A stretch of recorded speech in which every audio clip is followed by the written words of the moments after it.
Bonjour et bienvenue dans la correction de cet exercice. Alors, on doit déterminer l'équation réduite de la droite passant par les points A de coordonnées données comme B. Voilà. Alors, ne mélange pas avec équation cartésienne. Là, l'équation réduite, elle est unique. Une équation cartésienne, c'est une autre méthodologie. Elle est, si tu veux, non unique, c'est-à-dire qu'on en a plein. Et nous, d'ailleurs, à la fin de cet exercice, je te ferai une petite remarque pour t'en montrer une obtenue à partir de l'équation réduite que nous, on va obtenir ici dans cet exo. Alors, la première chose, c'est de te rappeler la méthodologie. Donc, la méthodologie, je vais te la rappeler sur ta droite, ici en vert. Donc, c'est toute la démarche que tu dois suivre, si tu veux, pour arriver à trouver ton équation réduite de ta droite à B. Alors, si les deux abscisses des points sont différentes, eh bien, ta droite AB, elle va avoir pour équation réduite une équation de la forme y égale mx plus p. M s'appelle le coefficient directeur et tu dois le calculer en premier. Comment?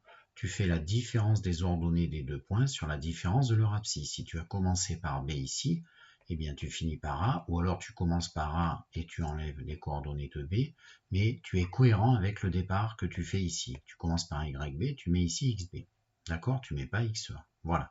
Tu calcules ça en premier. Ça va te permettre de trouver, si tu veux, cette valeur qui est ici. Ensuite, P, le nombre P, qui s'appelle l'ordonnée à l'origine, comment il va se trouver lui? Eh bien, tu vas utiliser les coordonnées du point A ou celles de B. Pourquoi? Parce que ton point A comme ton point B, ils sont sur ta droite AB. Ça veut dire quoi? Ça veut dire que leur Y et leur X, quand tu les mets dans l'équation, elles doivent être vérifiées. Et du coup, voilà ce que ça donne. Si A, il est sur cette droite, c'est-à-dire son équation qui est ici était donnée, il faut absolument que le Y de A soit égal au petit m que tu as trouvé fois, attention le X, l'abscisse de A, plus le P qui te manque à déduire. Et du coup, ceci est connu, ceci est connu, ceci est connu, sauf P. Tu as une équation d'inconnu P toute simple à finir, tu isoles P et tu mets ça de l'autre côté, tu obtiendras sa valeur. Voilà, tu as l'équation de AB en ayant trouvé d'abord M, puis P. Allez, c'est parti, on y va. Donc nous, on va regarder, en fait, j'ai dit l'abscisse de A et l'abscisse de B. L'abscisse de A, ça fait moins 2. L'abscisse de B, elle fait 1. Ben, c'est bon. Donc l'abscisse de A est différente de l'abscisse de B, tu l'écris, donc ta droite à B, tu peux déjà partir la chercher sous la forme Y égale mx plus P. Voilà ce qui est affiché. Maintenant, on part calculer la valeur du coefficient directeur M. Voilà, donc je prépare ma petite formule. Alors, en haut, c'est YB moins YA. Donc YB, je vais le souligner là-bas, c'est moins 2, et YA, c'est 3. Donc moins 2, que tu mets dans ta première parenthèse, moi c'est pour faire attention, tu enlèves 3. Et en bas, tu fais donc XB moins XA. Donc XB, c'est 1, moins XA, moins 2. Attention. Donc ça fait, tu termines tes calculs, en haut ça fait moins 2, moins 3, moins 5, et en bas ça fait 1 moins 2, 1 plus 2, moins 5 tiers. Du coup ton M fait moins 5 tiers, et je te conseille de recopier ta droite AB en remplaçant M par moins 5 tiers. Voilà. Et donc si tu regardes bien, il ne te manque plus que la valeur de P. Et maintenant pour trouver cette valeur de P, eh bien, on va exploiter soit le point A, soit le point B, parce que ce sont deux points dont les coordonnées doivent vérifier cette équation.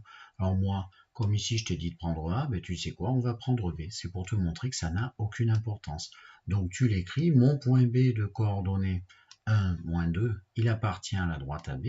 Donc ça veut dire que quand je remplace ici son Y à B et ici son X à B, cette égalité est vérifiée. Et tu peux remarquer que YB est connu, moins 5 tiers, ben tu l'as trouvé, connu, XB, connu, et bien tu vas obtenir une petite équation. Donc c'est ce qu'on va résoudre ensemble. Donc ça veut dire que YB qui fait moins 2 doit absolument donner la même chose que 5 tiers, pardon, moins 5 tiers fois XB. Tu fais attention au calcul, donc ici j'ai besoin de mettre des parenthèses fois 1, plus le nombre P qui te manque. Le nombre P sera toujours isolé dans l'équation, plus P il est dans le membre de droite. Alors tu sais quoi? Systématiquement, je vais le laisser à droite, tout seul, voilà, égal P, et je vais mettre tout le reste de l'autre côté. Donc de l'autre côté, il y a quoi? Il y a moins 2, et attention, moins 5 tiers fois 1 qui est ici, et bien ça fait moins 5 tiers, je le change de côté, donc plus 5 tiers. Et du coup, je me retrouve devant une addition avec une fraction, donc je vais transformer le 2, et je vais mettre, plutôt que 2, je vais mettre 6 sur 3. Parce que 2, c'est égal à 6 sur 3. C'est juste pour gagner un peu de temps que je choisis d'effacer avec ma gomme, puisque j'ai cette possibilité. Et du coup, ça fait que P est égal au résultat du calcul moins 6 plus 5 le tout sur 3, c'est-à-dire que P, et je peux très bien permuter, hein, si A égale B, B égale A, hein, donc P est égal à moins 1 tiers. Voilà. Donc, j'ai terminé, si tu veux, à trouver le coefficient P, donc j'ai mon équation de droite AB qui est connue entièrement. Reste, je vais te faire un lien avec une équation cartésienne de la droite. Voilà, donc tu conclus, voilà, si tu veux, ton équation réduite. D'accord, elle est unique. Y égale moins 5 tiers de X, moins 1 tiers. Voilà. Alors, petite remarque que je te fais, je vais te montrer qu'à partir d'équations réduites, on peut trouver plein d'équations cartésiennes. Alors, c'est parti, regarde en dessous ma remarque que je t'affiche. Et donc, je te fais remarquer qu'en fait, ici, on pourrait mettre très bien l'ensemble sur 3, donc ça fait moins 5x moins 1, grand trait de fraction puisque les deux sont divisés par 3, sur 3. Ensuite, quand il y a des égalités, la quantité de gauche est égale à la quantité de droite. Tu as très bien le droit de multiplier par un réel non nul des deux côtés. Mais attention, des deux côtés. Donc je vais faire x3 à gauche qui donne 3y. Et si je fais x3 à gauche toute cette fraction, le x3 du haut multiplicateur du tout sur le diviseur 3, tu simplifies tes 2 3 et il te reste moins 5x moins 1. Et là, j'ai choisi de tout mettre dans le membre de gauche. Et donc, je vais passer le moins 5x à gauche, tout simplement parce que j'ai vu qu'en changeant de membre, ça allait devenir positif. Donc, si on met tout à gauche, ça fait moins 5x passe de droite à gauche et devient plus 5x. Le 3y qui était déjà reste 3y. Et le moins 1 devient plus 1. Il reste rien à droite, donc égal 0. Ça s'appelle une équation cartésienne de ta droite AB.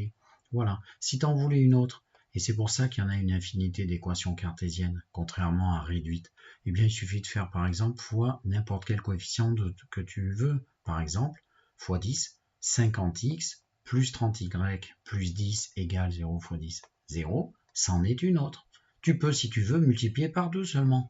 10x plus 6y plus 2 égale 0 fois 2, 0, en est une autre, etc. etc. C'est pour ça qu'il y a une infinité d'équations cartésiennes. Qu'est-ce qu'on fait? Ben, on prend la plus simple et puis c'est tout. Puis tiens, je corrige une petite faute et accent aigu. Voilà, au revoir.